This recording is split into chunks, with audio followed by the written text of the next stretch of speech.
Hey guys, it's Celine.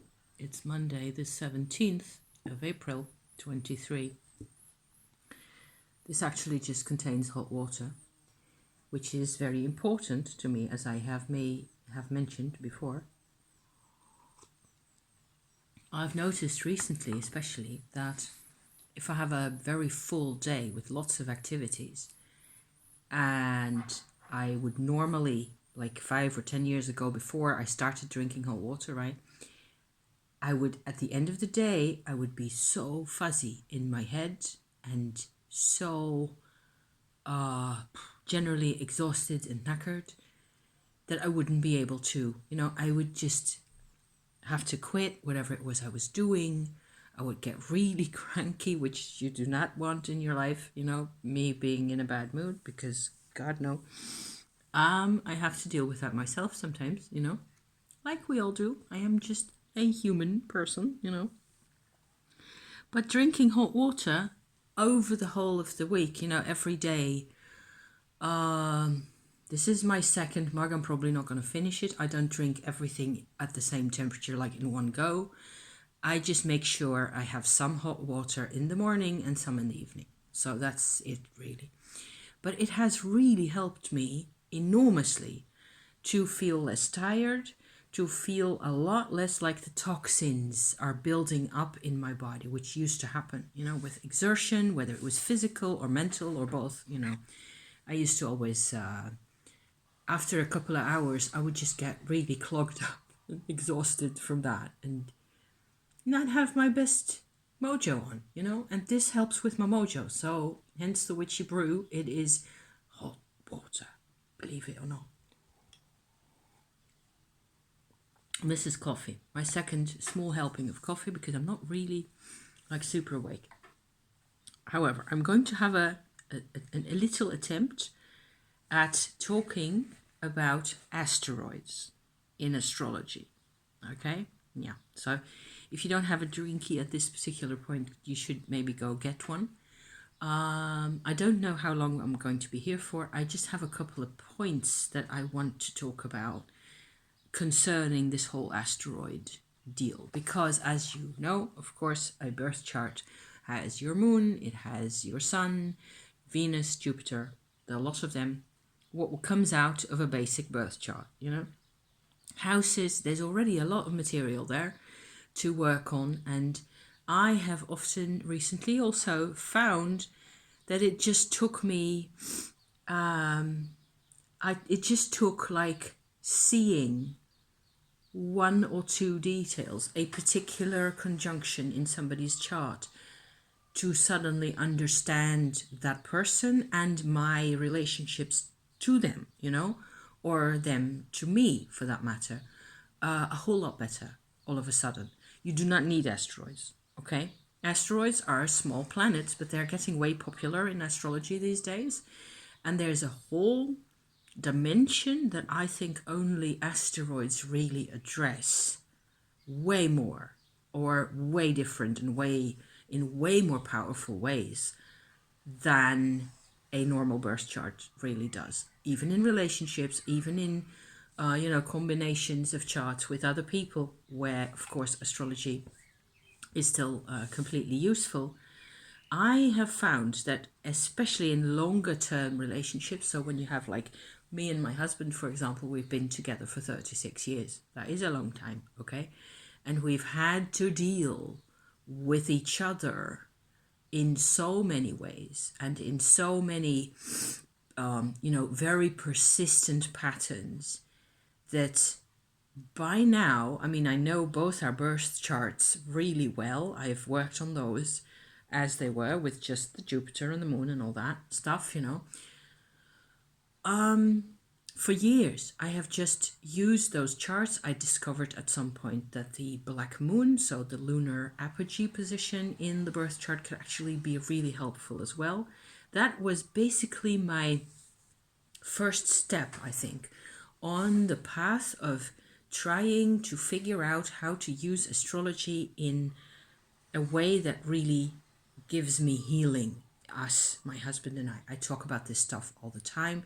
He himself is not an astrologer in any way, but he has a sort of an instinct also for looking at a chart and knowing that there are particular kinds of charts that he really likes and others that he doesn't, and it's like very visceral and instinctive, and he wouldn't even be able to explain why it is. And then, we have to discuss it. It provides a great topic for conversation between the two of us. So yeah.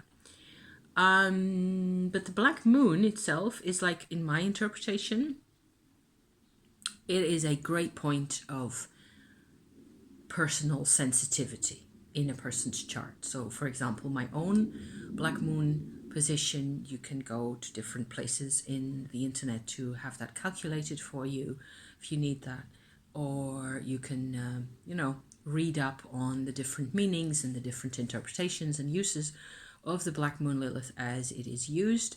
There's also an asteroid called Lilith, so that is different. There's a difference there that I may be able to point out to you at some point, which how I look at that nowadays, because of the asteroids, because of all that going on.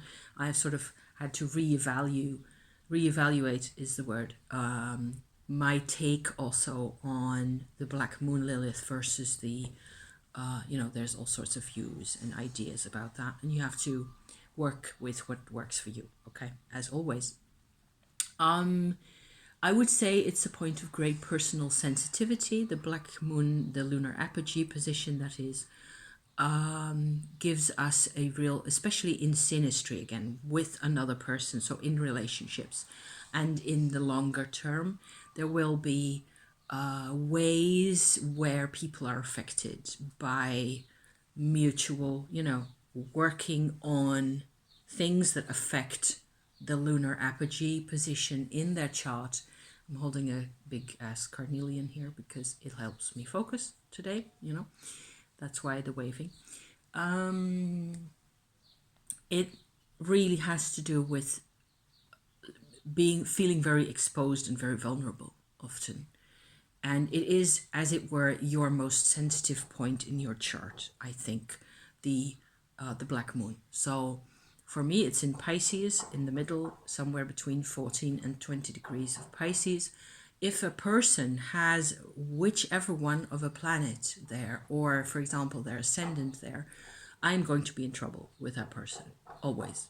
Because they affect me in ways that you can't explain, you can't make sense of. Also, people you do not know personally at all will affect you because of this kind of stuff going on, this kind of a network. There's a whole network of significant bits. And I believe that the black moon, as it is now, in my interpretation at least, is like a crossover point from where Mars and Jupiter and the Sun are really points of power in your chart. So my moon in Aries, my sun in Leo, those are places or concepts or areas where there's a certain kind of a force emanating from me as a person.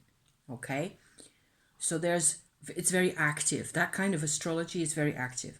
There's lots of parts of astrology that have to do with the receptive part, the where things get to you and how or why.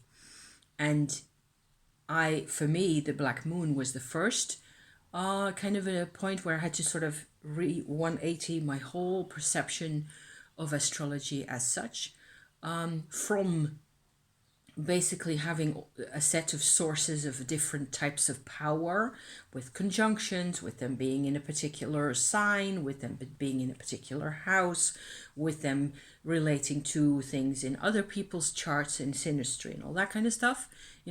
All of that basic astrology is really active, proactive, and sort of emitting a power field, if you like, towards the outside in my book.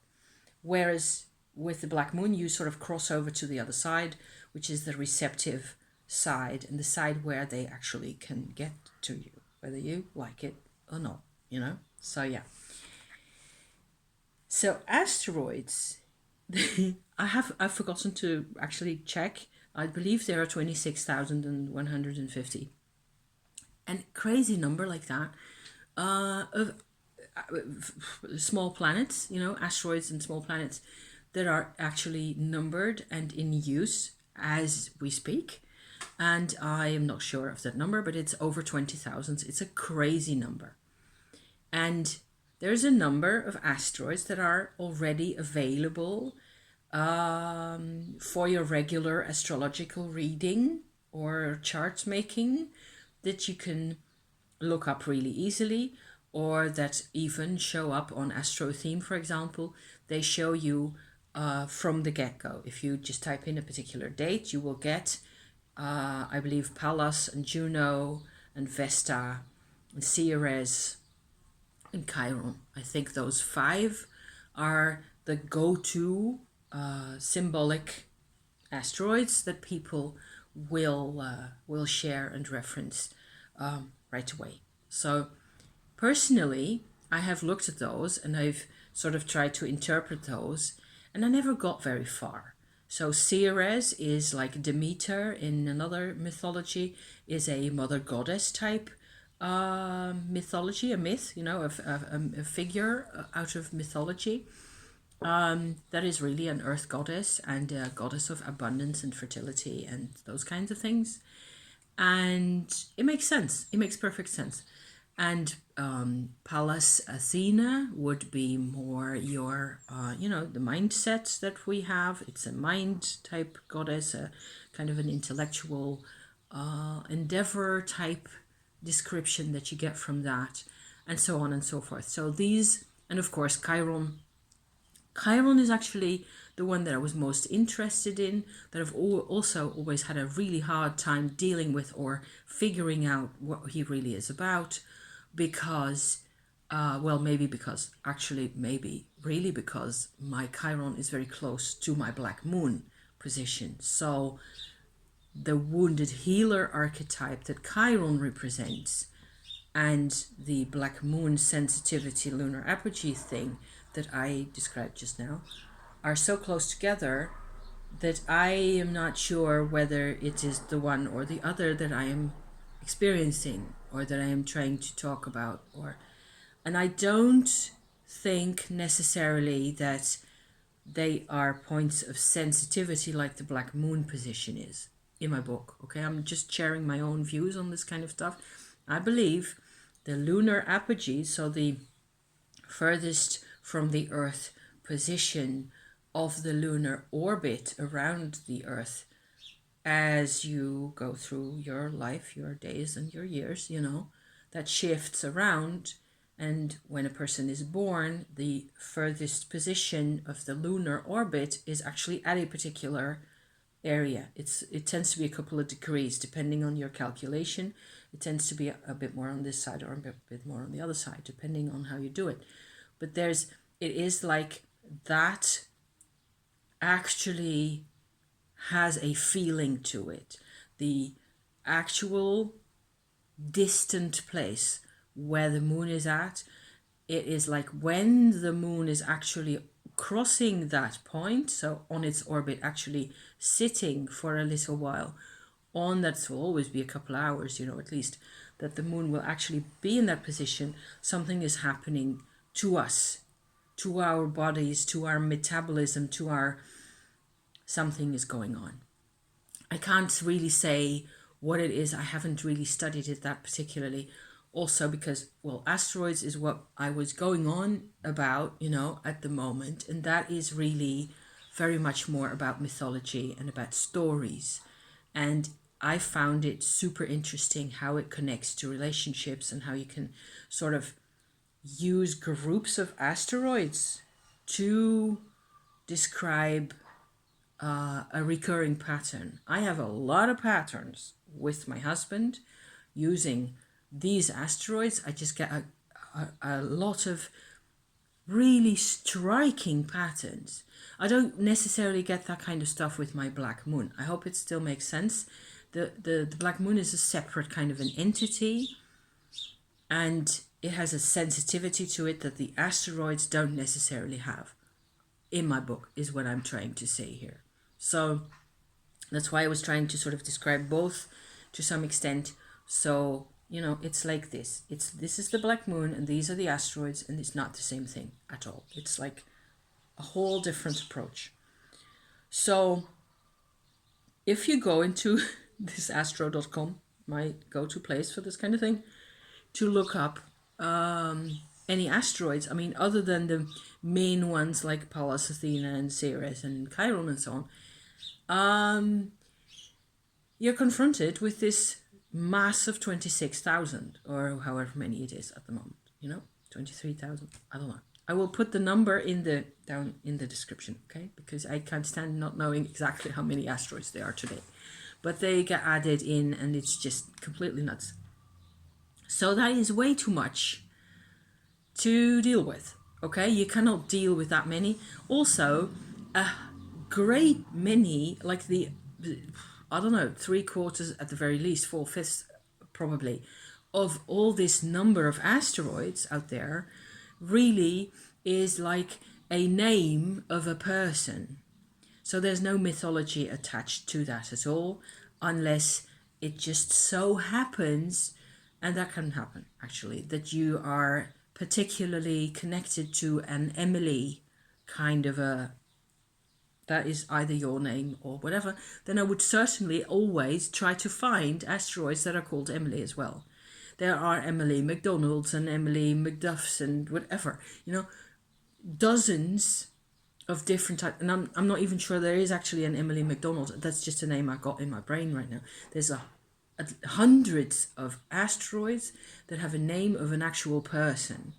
And then I believe that the sort of significance of that, the value of that in one's life, it can still exist, but it will not be as far reaching.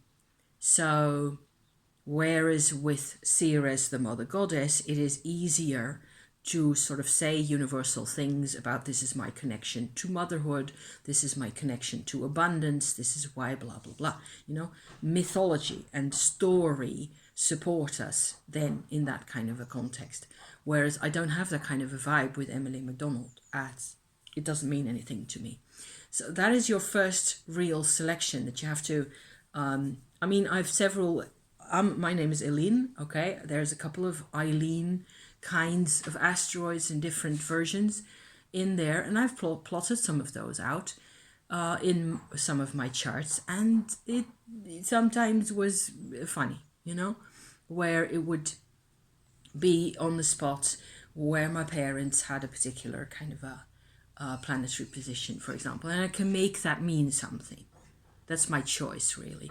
So there's a lot of those where it is up to us to find that interesting or not, really. So you can decide, you're free to decide whether it means anything to you or not. I don't think it's particularly helpful. That part of the database doesn't really do anything for us necessarily. It's just my opinion here. And what I'm trying to do here is show you the groups in the asteroid collection, the name database. I would certainly recommend, if you go to the astro.com page and you have a chart and you're in the extended chart selection and you've selected asteroid names and numbers, you can go in the list of asteroids you can click on each and every one of those names, and it will give you a Wikipedia file for the person or figure that's about. So a little bit of a story, just like this much, and that will already give you something like, okay, this is something I can work with. And that's of course quite personal. So but I think it's very helpful to have that kind of a knowledge, and then if it's interesting to you, you can always go further from there. But just separately, so you have to sort of build up your knowledge. A lot of the asteroids that I certainly work with nowadays, I would say that 99% are Greek mythology, Greek and some Roman mythology. That's because I am a European person.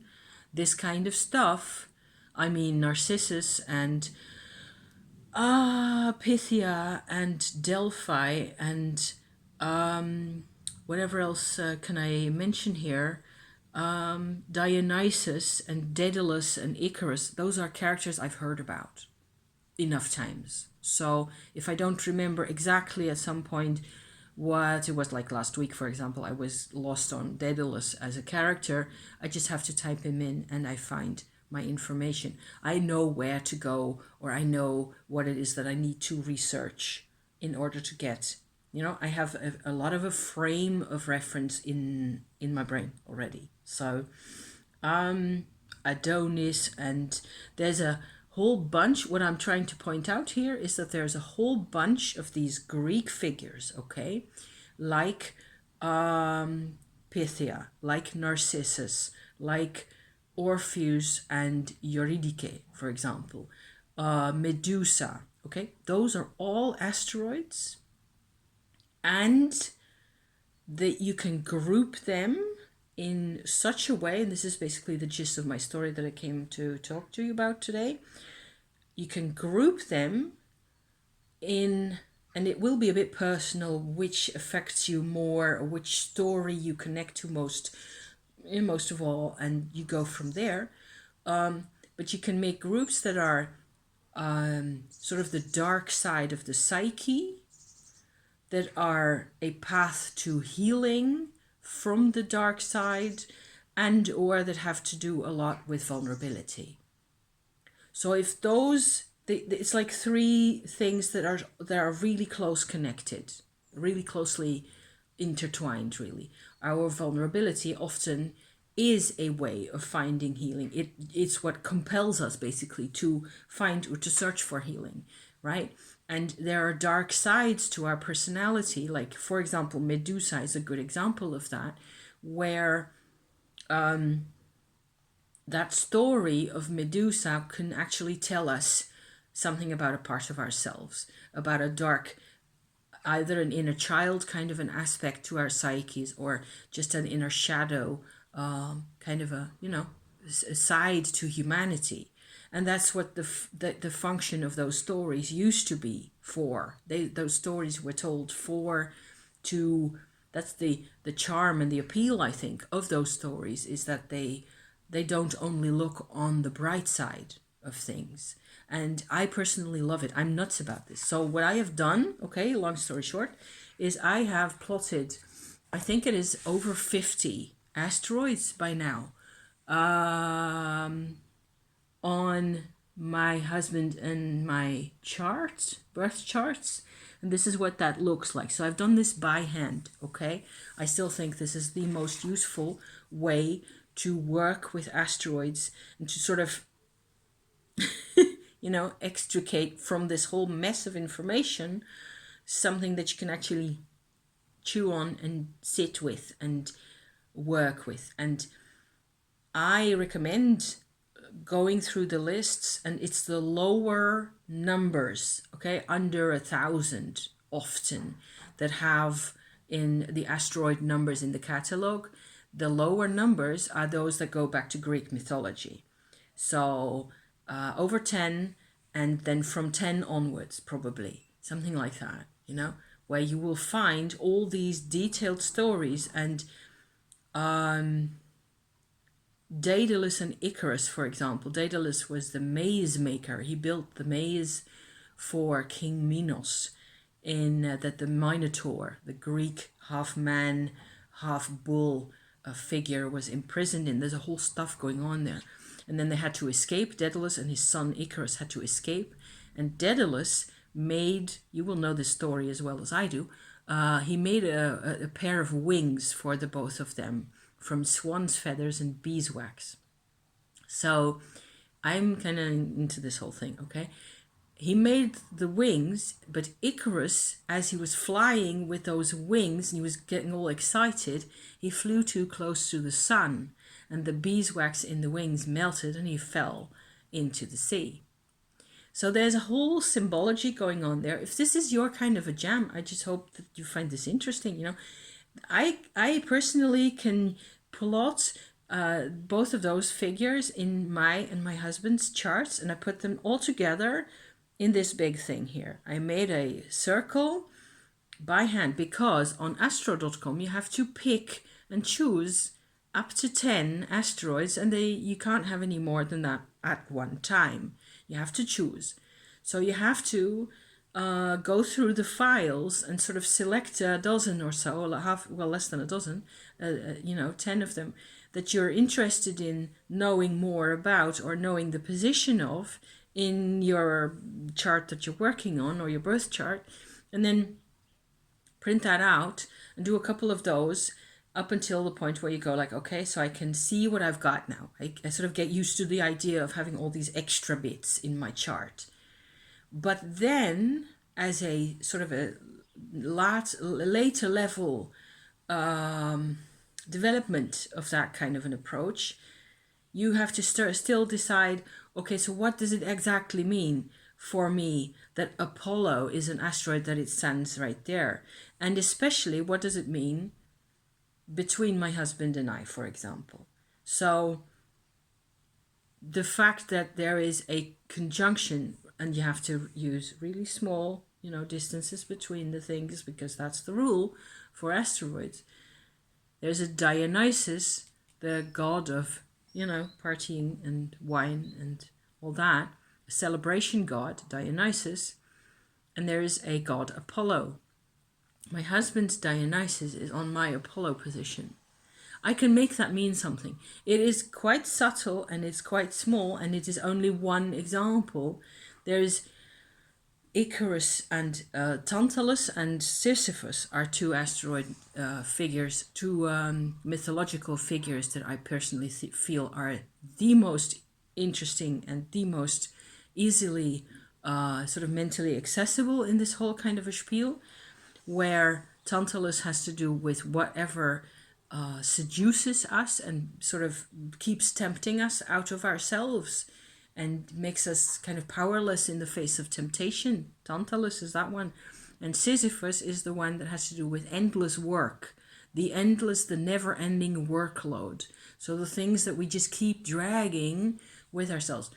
I believe that is actually the best place to start, but it's personal, okay? So whether you start with Daedalus and Icarus, or with Apollo, or with whoever, and Hercules, and all those guys, personally, I recommend, after you've done your Black Moon and your Chiron, to look for Tantalus and Sisyphus, actually. I believe that would be the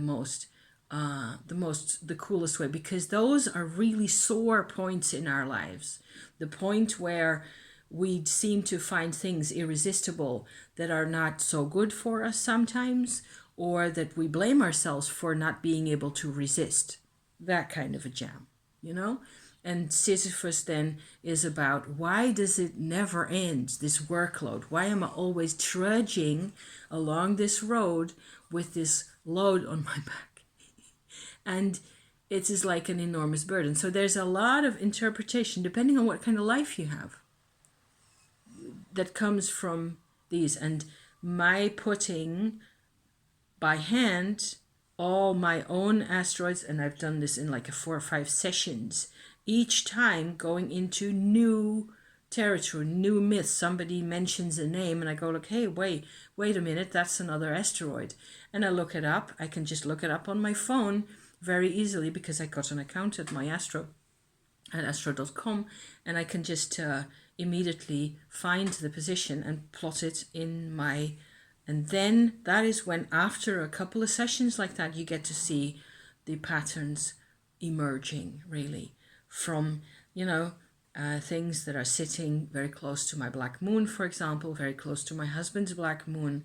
There's a huge opposition there along his Black Moon axis, in fact, where a couple of my own asteroids are, it kind of feels much more like, this is how my life can really suck sometimes. It's the sucky bits in life, and the bits where I really wonder what it is that I'm doing and why things can seem insurmountable or messed up. And you can do this kind of a chart for, if you have the time, you can do this with any kind of relationship. I might do the same for myself and my mom, except I've sort of sworn by now that I'm going to leave my parents out of the equation for a while now. So because, yeah. I will, however, always keep in mind the 0 degree Taurus position in this thing, because that was for my parents, that was the position that their stellium of 3 planets was at, which had a lot of effect on all our lives, you know.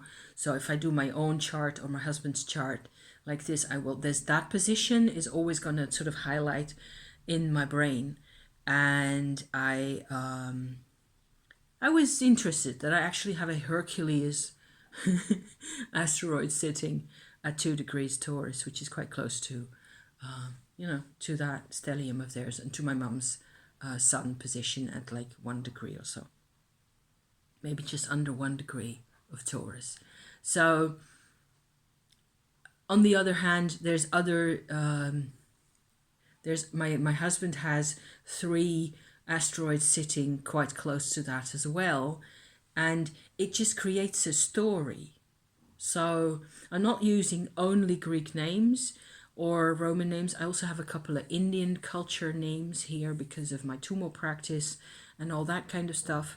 I also have used there's the 3 fates, of course. There's a karma asteroid and the 3 Greek fates, so three different names for those that can be very meaningful to you depending on what.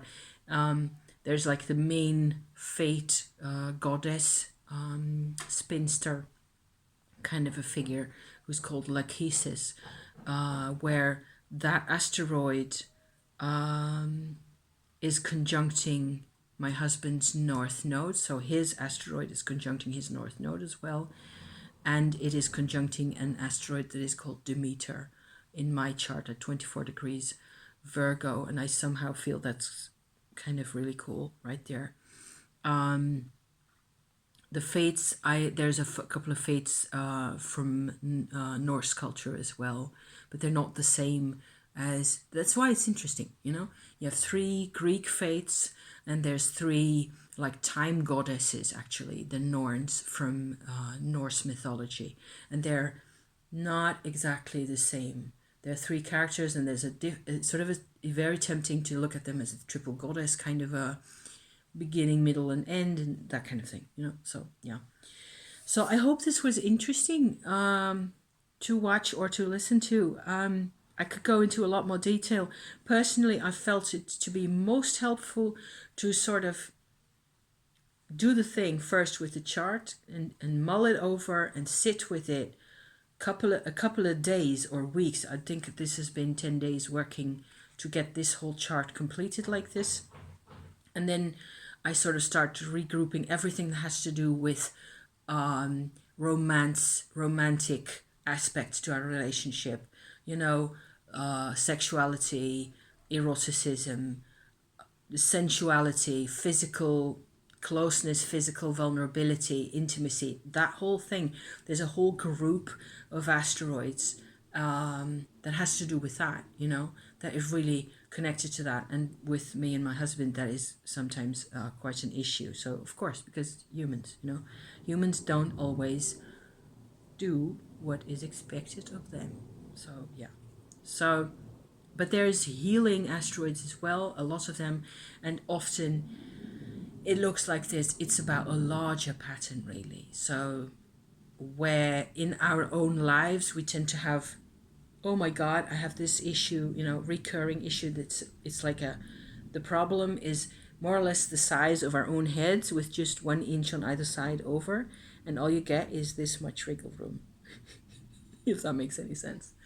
And using this and all these dots connecting, you know, and all these storylines connecting, and it can actually use that to open the field, open the playing field, which is what I'm all about.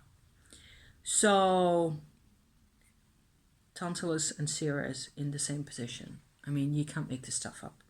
It really is very fascinating and very interesting, and just I'm really pleased with this, and this is going to last me quite a while. I'll probably have to make copies of it at some point because it just gets it gets handled a lot. So thank you for watching. I'm going to leave it at that. I'm going into the bath now, so I'll finish my drinkies, and then you know, thank you for watching as always. And more than half an hour. Well, that was it. Enjoy. I hope you like this, and I hope you can use it. Go ahead and use it. It's free. See you next time. Bye for now. Thank you.